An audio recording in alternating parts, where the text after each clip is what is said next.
Welcome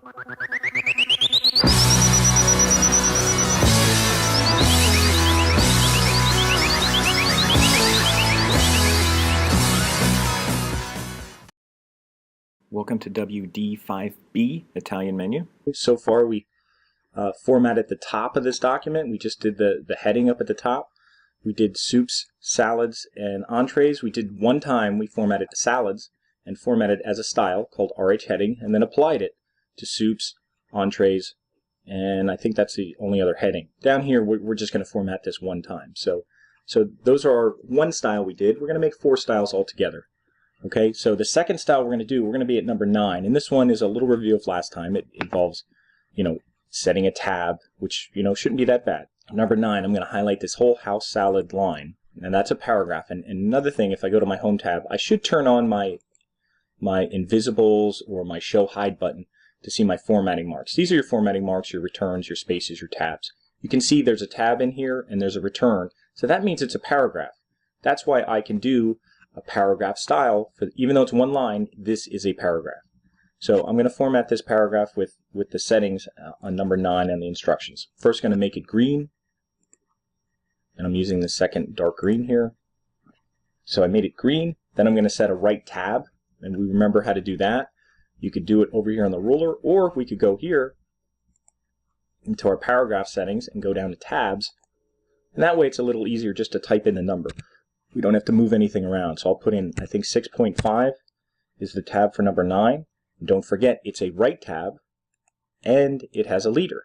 So these two things are important here. It's a right tab, and then you could hit set. Once you hit set, you'll see it show up in your list, and that's important because when we do the soups one, we'll have 2 tabs that'll be down here in your list. So I'll hit OK, and it should put your tabs in there. There it is at 6.5. It's right where our margin ends up, so it goes right almost to the end of the page, which is okay. And also, what we're going to do with that, there is a space before setting. So I'm also going to do that through here. Here's my spacing. Space before, it's only 6 points, so it's not a lot. And then I'm done with that. And that's the only time I have to do this. Number 9 is doing that formatting, and I'm going to save this as a style. So now what I'm going to do for number 10 is just create a new style. And you should know how to do this by now. You hit the new style button, make sure you're in the paragraph, click the new style button, give it a name. I'm going to call this RH item. And again, you could use your initials because this is the item throughout the menu. These are all the items with prices. And I'm going to hit OK. And I can see it up here. There's RH item. And if I scroll up, I'll also see RH heading for my soup, salads, and entrees. So that's my second style. Now to apply that, you can apply it at any time once it's saved. If you'd want to just try it out, you could go down here to Caesar salad and put it in RH, and you can see now you could apply that to everything if you wanted to, all the items if you wanted to. But before I do that, I'm going to do one more part. I'm going to do this, these descriptions here. So this little area under here, and I'll just double check okay, these are green, they're indented 1/4 inch, and they're going to have an indent on the right side. They're italic. They're a little bit smaller, and they have some space, I think, above and below. So we'll go back here, and I'll follow the sheet. So I'll highlight this paragraph, and what it says for number 11 is make it 11 points. So it's a little smaller. It's italic, which I just hit the little I button here. I'm going to make it green, which again, this is all just character formatting so far. And now when I get into the paragraph formatting, that's the part where I could give it a space before, I could give it indents, I could give it space before. No matter what order you do this, you could go into here to your paragraph settings, and I'm going to give it a space before and a space after of 3. So if you click up and up, it goes to 6. So you just have to highlight in here and put in 3, and go to after and put in 3. That'll just create the separation between the items. And while I'm here, there's no tabs here, but they're indents. So I'm going to do a left indent of 0.25, and you could go up to 2 and put in the 5. And that's going to move it over about 1/4 inch. And from the right side, so that my items aren't right underneath the prices, I'm going to put a right indent up at 0.5. And I'll hit OK. And there I did 2 paragraph settings, spacing and indents. And it indents 1/4 inch, it indents 1/2 inch. And it may not always be exactly at 1/2 inch because it may, if the next word doesn't fit in there, it'll bump the word down to the next line. And that's what it did. So that's my setting for descriptions. So I'm going to call this a style right away. While it's still highlighted, I'll go down here to my new style button, and I'll just call it RH Descriptions, and I'll hit OK. And now I pretty much have all my styles done for my document, other than the little bottom part and this soups and salads here. And I'll save that at the end for maybe a third part to do that. But for now, if I'd want to go and put these all in my styles, this is the fun part. I could put this in descriptions. Grilled chicken salad goes into item. And if you screw it up, if you go here and you say, oh, that's a heading, and you're like, wait a minute, that doesn't look right, just put it in another style. That's the nice thing about style. Undoing stuff is very easy. I could go here and say, oh, well, that's a description. Now it's in my description. So now here's 3 in a row. I could do these all, I could highlight 3 of these paragraphs and put them into item. And there's items. This is a description. You know, you could do all one style at a time, or you could just go, you know, and alternate and just put them as you see, as you work your way down the page. So this is an item. And I'll even stop here and finish this up, and then we'll get back and do this. Okay, I finished up all my formatting for most of it, most of the repeating elements. Again, here's my headings, here's my items, and here's my descriptions, and that works all the way down, except I didn't do this part with the cup and bowl and the soups. And here's what I'm going to do. This is a little trickier, so you have to pay attention to this part of it. And what you're going to do is highlight the 2 soup lines, not the cup and bowl, but highlight these 2 lines, and you're going to put it in your items. And when you do that, it may look, it may look a little odd. You can see here that it's almost going off the page. That's okay. I'm going to fix that, and I'll show you how you fix it. So it's going to be in items. It's like the items, except it's a little bit different. It's going to actually have an extra tab. So the tab should be on the inside, kind of like our sample. If I look at my PDF, you can see that there's one tab is going to be at 6.5, but there's going to be another one that's going to be in further. And I think that's at like 5.75. And also, notice that the leader is going to go to the first tab, but the leader is not going to go to the second tab. So I'm going to go and fix that, and it's really not that hard. But I did put it in my RH item style. What I'm going to do is I'm going to make a change first, then I'm going to create a new style.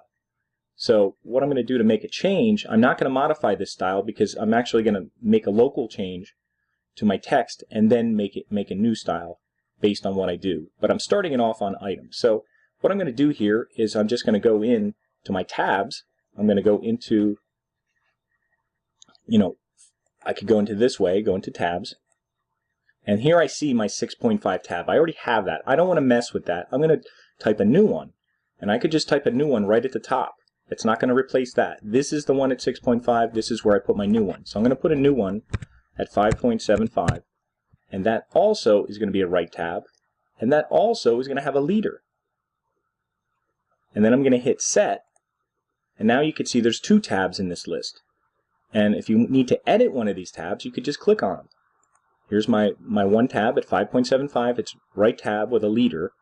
Okay. Now the second tab at 6.5, it's a right tab with a leader. Now remember, by looking at my sample, I said we don't need a leader here. No leader on that one. So what I could do, you could do it now or do it after the fact. If you select 6.5, you just have to turn off the leader by hitting none. Now this one does not have a leader. This one does. And if you hit OK, it should kind of fix everything. It should. You want to double check, and it didn't. So let me just go back again and go into tabs and make sure that that's 6.5, and I'll hit none. And actually, if you remember, since I have multiple tabs, what didn't I do? I didn't hit set. So if you have multiple tabs, whenever you make a change, make sure you hit set, because I didn't do that, and that's why it didn't update that part of it. So I'll hit set, I'll hit OK, and now you can see it got rid of the leader that's in there. So whenever I want to go in here, I could highlight these paragraphs, go in here, check out my tabs. There's my tabs that are listed. 2 of them. One has a right and a leader. One's right aligned with a leader. The other's right aligned, no leader.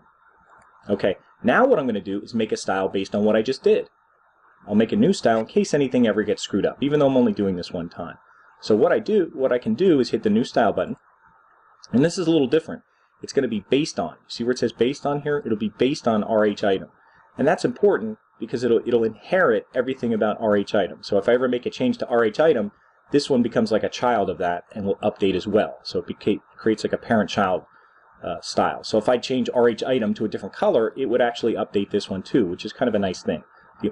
But it would keep the things that are different, such as the 2 tabs are a little bit different. So I'm just going to call this RH item, and I'll call it 2 tabs, just so I know it's the one with 2 tabs. And that's all I have to do. Okay, and I'm not even going to apply this anywhere else, but it's nice to at least have it in my palette in case, you know, they'd put drinks on here or something else that had like two tabs with it. So I'll hit OK, and you can see that's in 2 tabs. And when I look at your document, I'm going to click in here, and I'm going to see, is that in a particular style? And there, that's an RH heading. This one should be an item. This one should be in 2 tabs, and this will be the trickiest one. Okay, so you can see there, this should be lined up exactly, so that's why you're using the tab that's already there. Okay, this part here, this part isn't too tricky, but I'm just going to do this manually. You can see there's 2 tabs here already. You're just going to align these. And I'm just going to highlight this paragraph. This is number 17, and we're just doing this manually. What I'm going to do here, I'm going to go over to my little tab selector, and I'm going to change it to center tab, which looks like the upside down T. There's a center tab, and I'm going to click a center tab. I'm going to kind of line it up and put one right here, and then I'll move over and I'll put one right here, and you can see I can move it, and I can kind of center it right on the type. If I don't like where, you know, I wouldn't want it there, I'd want to grab it, move it over, and I'm just kind of centering it right over top of those prices. I'm just doing it by eye. And then if I wanted to make them, you know, italic, I could make them green. You can even put a little underline under them. Well, that's underlining the whole thing. You know, that's all I really need for that. If I wanted to put them in red, I could do that too. But that's all you have to do for that, and I'm not even making a style for that. Highlighted this line and just put 2 center tabs right here. And if you wanted to see what it looks like, you could go into your tabs, and here, there's a center tab at, you know, I did it by eye, but they're actually at 5.56 and 6.31 are actually where those tabs are set up, and you can see they're center tabs. And I don't need a style for that unless you want to make a style. So that's the only thing. That we're pretty much done here. Last thing at the bottom is number 18, and this doesn't involve style, so I'm just going to highlight this, center it. I'm going to make hours red.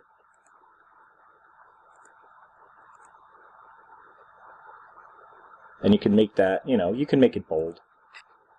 I don't know if it says that on the sheet. Okay, but I'm going to make that red, and I'm going to make it bold, and I'm going to make these lines green. And I'll use that same green. And then I think that's about it. Oh, it says make that 10 points. So make this a little bit smaller. Make these bottom lines a little bit smaller at the bottom, and I think that should be it. I'm going to zoom out and just look at my document a little bit more. Make sure everything's done. And that's what it should look like when you're done. These should be lined up together. And all these, whenever you click in anything, you should see there's an item style. Click in here. There's a description style. I click in here. There's a heading style. Up here, I have my 2 tabs. I didn't make that a style. I didn't make the top a style. And I didn't make any styles in the bottom here. Okay, so that's pretty much it. So I'm going to stop here.